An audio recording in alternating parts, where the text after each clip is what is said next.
তো এখন বাজে রাত ওই 11:30টার মতন। আর এখন আমি যাচ্ছি ছাদে, কারণ প্রচণ্ড পরিমাণে বৃষ্টি হচ্ছে। আর এটা হচ্ছে বৃহস্পতিবারের রাতের ভিডিও, সকাল থেকে কোনো রকম ভিডিও আমি শ্যুট করিনি, তাই তোমাদের সাথে কিছু শেয়ার করতে পারিনি। তো চলো ছাদের অবস্থা। একটা ভয়াবহ রাত, আর সেই রাতে সাক্ষী থাকবো শুধুমাত্র আমি। কেন বলছি কথাটা, ভিডিওটা দেখতে থাকো তাহলেই বুঝতে পারবে। এর আগে জীবনে আমি কোনোদিন একা শুইনি, সত্যি কথা বলতে। আর আজকে এই পরিস্থিতির জন্য আমি জানি না আমার কপাল দায়ী নাকি আমি নিজেই দায়ী, সেটাও জানি না। তো দেখো, চলে এসছে এখন রাত্রিবেলাতে ড্রেনে জল ছাড়াতে, কারণ পাতা জমে গেছিলো প্রচুর। তো এত বৃষ্টির মধ্যেই আমি এখন এসেছি ছাদের নালি ঠিক করতে, কারণ প্রচন্ড পরিমাণে পাতা জমে গেছিল। পাতা হাওয়া দিচ্ছে, এত ছাড় দিচ্ছে আমার থাকা যাচ্ছে। আমি পুরো একদম অলরেডি ভিজিয়ে গেছি। তো যাই হোক, পরে দেখা করছি তোমাদের সাথে। হ্যাঁ, নিচে যাই, কারণ রাত্রিতে ভিজলে ঠান্ডা লেগে যাবে, জ্বর চলে আসবে। তো চলো টাটা, পরে কথা বলছি।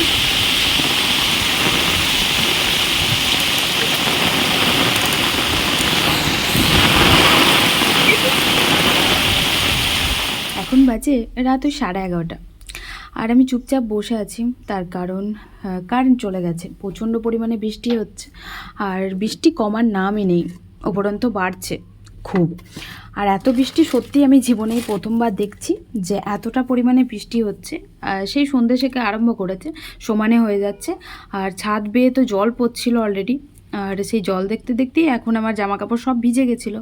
ঘরে এসে চেঞ্জ করলাম, আর চেঞ্জ করে এখন বসে আছি। তো দেখো, বলতে বলতে 12টাও বেজে গেছে, এখনও কারেন্ট আসেনি। আর জানি না হয়তো কারেন্ট আসবে কিনা আজকে আদেও, কারণ আশা তো নেই আসার। আর আমি কোনো দিন একা শুইনি, তো একটু ভয় ভয় লাগছে, কারণ সত্যি আমি কোনো দিনই শুইনি। আর এই একটা এত বড় ঘরের মধ্যে একা একা শোয়া খুবই ডিফিকাল্ট ব্যাপার। তো হয়তো আজকে সারা রাতটা এইভাবে জেগেই কেটে যাবে। মোবাইলে চার্জ নেই, আর 13% চার্জ, মোবাইলে লাইটও জ্বালাতে পারবো না, ঘরে মোমবাতি নেই, কিচ্ছু নেই। একটা চার্জার ছিল মাদের ঘরে, ওটাও আবার বন্ধ হয়ে পড়ে আছে। তো মায়ের ঘরে একটা লাইট আছে যেটা জ্বলছে, মাদের ঘরে। কালকে রাতটা যেমন তেমন করে কাটিয়েছি। সত্যি বলতে ঘুম তো হয়নি, ওই 4টের দিকে ঘুমালাম, কারেন্ট এসছে 3:30-র দিকে। তারপর কারেন্ট আসার পর ঘুমালাম, ঘুমিয়ে এই যে আবার সকাল সকাল উঠে পড়েছি বৃষ্টি দেখার জন্য। এক রাতের জলে দেখো কি অবস্থা। যাই হোক, তোমাদেরকে তো এখনও বলাই হয়নি গুড মর্নিং, তাই না? Good morning, welcome back to my channel beauty lifestyle. কেমন আছো তোমরা সবাই? আশা করি সবাই খুব ভালো আছে। আর আমি একটু ভালো নেই, কারণ জল উঠে গেছে অনেকটা উপরে, টেনশন হচ্ছে। আর কালকে সারা রাত জল হয়েছে, মানে এক জলে এতটা উঠে গেছে। আর আমি এখন উঠেছি ঘুম থেকে, উঠি মা আর কি মানে বললো যে তাড়াতাড়ি দেখ কী অবস্থা পুকুরটা। আর সত্যি কোথায় জল নেমেছিল বলো, আর কোথায় উঠে গেছে। আর আমি এখন বেরিয়েছি জল দেখতে। তো চলো পাড়া দিয়ে একটুখানি ঘুরে আসি সকাল সকাল, বুঝলে, কোথায় কি জল উঠেছে দেখে আসি, আর তোমাদেরকেও দেখাই। জমি, মাঠ, ড্রেন সব জায়গাতে পুরো জলে থয়ে থয়ে করছে। আর আমাদের এদিকে রাস্তায় জল ওঠেনি, কিন্তু আর কিছুক্ষণ পর মনে আমাদের বাড়িতে জল উঠবে। যা অবস্থা, মানে দেখতেই তো পেলে, জল একবারে থই থই করছে। আর এদিকে আমি যাচ্ছিলাম, বোন মানে ডাকলো, ও আসছে, ওকে আমি তোলালাম, ঘুমাচ্ছিল। এখন যাবো চারিদিকে জলগুলো দেখবো।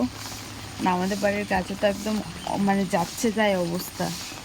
তো মনের আনন্দে বেরিয়েছিলাম জল দেখতে, যে পাড়াতে দেখে আসি কতটা কি জল উঠেছে। আর পাড়াতে গিয়ে যা অবস্থা দেখলাম, পুরো বন্যা চলে এসছে জানো, এক রাতের জলে এত পরিমাণে জল হয়েছে। দেখতেই তো পাচ্ছ, পুকুর টুকুরগুলো দেখিয়ে কিন্তু বোঝা যাচ্ছে যে কত জল হয়েছে।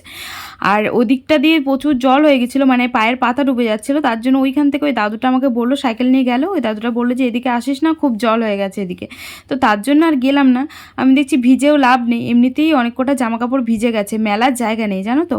জামা কাপড় তো আছে, কিন্তু ভিজিয়ে কি করব, চারিদিকে শুধু সেই ডিপ ডিপ হয়ে পড়ে আছে, খারাপ লাগে একটা দেখতে।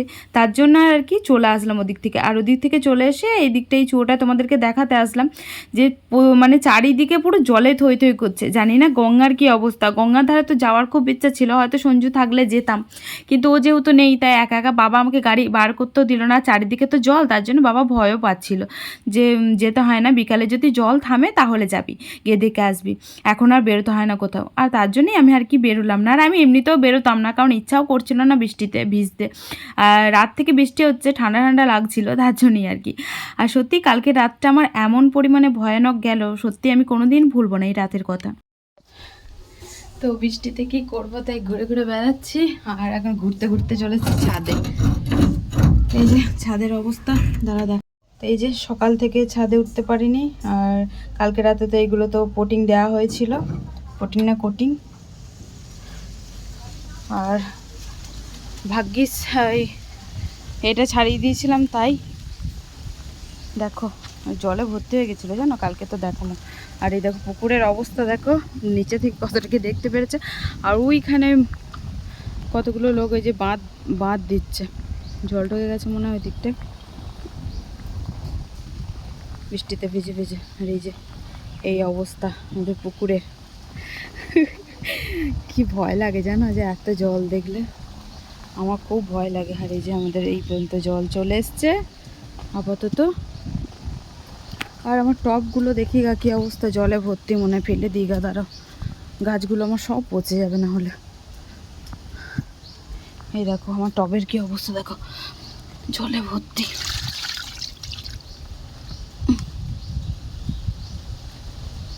আবার তো জল হবে, ভরে যাবে।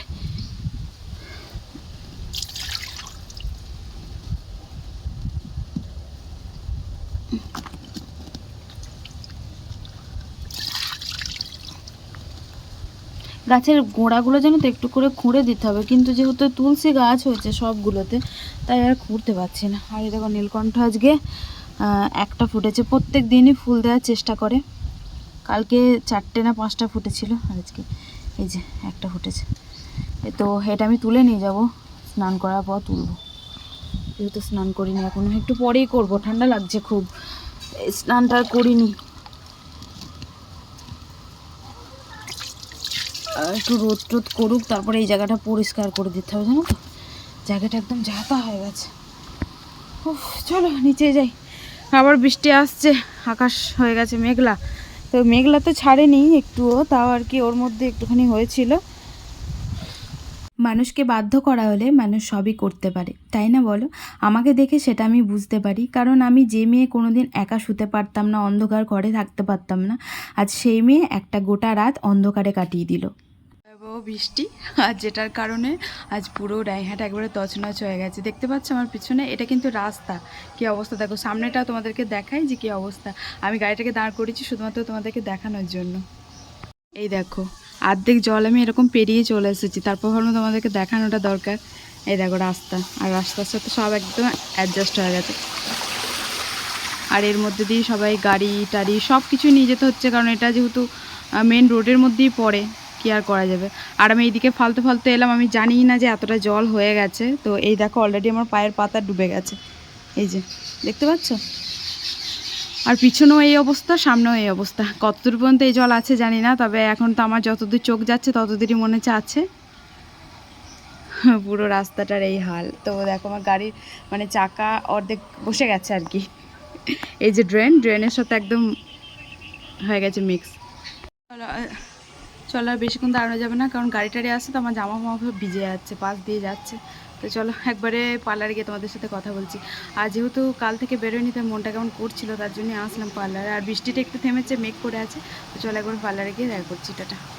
আর হ্যাঁ, তোমাদেরকে তো বলাই হয়নি, গুড ইভিনিং গো। এখন বাজে সন্ধ্যের 5:30 থেকে 6টা মতন বাজে। আর দেখে মনে হচ্ছে না যে সকালবেলাতে, অ্যাকচুয়ালি মেঘ করে আছে তো তার জন্য। আর দেখো পার্লারে এসে কাকুলিদি ধরিয়ে দিয়েছে একটা চকলেট আর একটা এই চুইনগাম। তো আমি ওকে আগের দিন বলেছিলাম আমাদের ওদিকে দোকানে চুইনগামগুলো পাওয়া যাচ্ছে না, গালগুলো খুব মোটা হয়ে যাচ্ছে, তার জন্য চুইনগাম চাবালে আর কি একটুখানি পাতলা হবে, তাই ওকে বলেছিলাম আনতে, আর নিয়ে এসেছিলো। আর শুধু চুইনগাম নিয়ে আসবে, তার জন্য আর কি একটু চকলেটও নিয়ে করছিলাম। ট্রেন্ডিং ভিডিও শ্যুট, আর ভিডিও শ্যুট করতে গিয়ে হচ্ছে আমাদের ঝামেলা, কারণ 2-3টে পাবলিক চলে এসেছিলো। আর এই যে জল নিয়ে ওপরে আর কি ছুঁড়ে ওই ভিডিওটা করতে হবে, তো তাই ওদের গায়ে জল পড়েছিল আর অনেক কথা শোনাচ্ছিল। অবশ্যই শোনাবে, রাস্তার মাঝে ভিডিও করলে তো এরকম অবস্থা খেতেই হয় আমাদেরকে। যাই হোক চলো আজকে আমাদের ভিডিওটা এখানে এন্ড করছি, টাটা।